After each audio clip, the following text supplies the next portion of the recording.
Hi friends, ఒక పాట పాడాలనుకుంటున్నాను.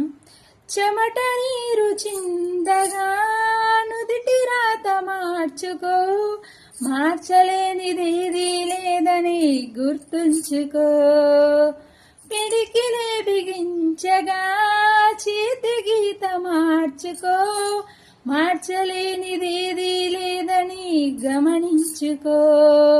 తోచినట్టుగా అందరి రాతలు బ్రహ్మే రాస్తాడు, నచ్చినట్టుగా నీ తల రాతను నువ్వే రాయాలి.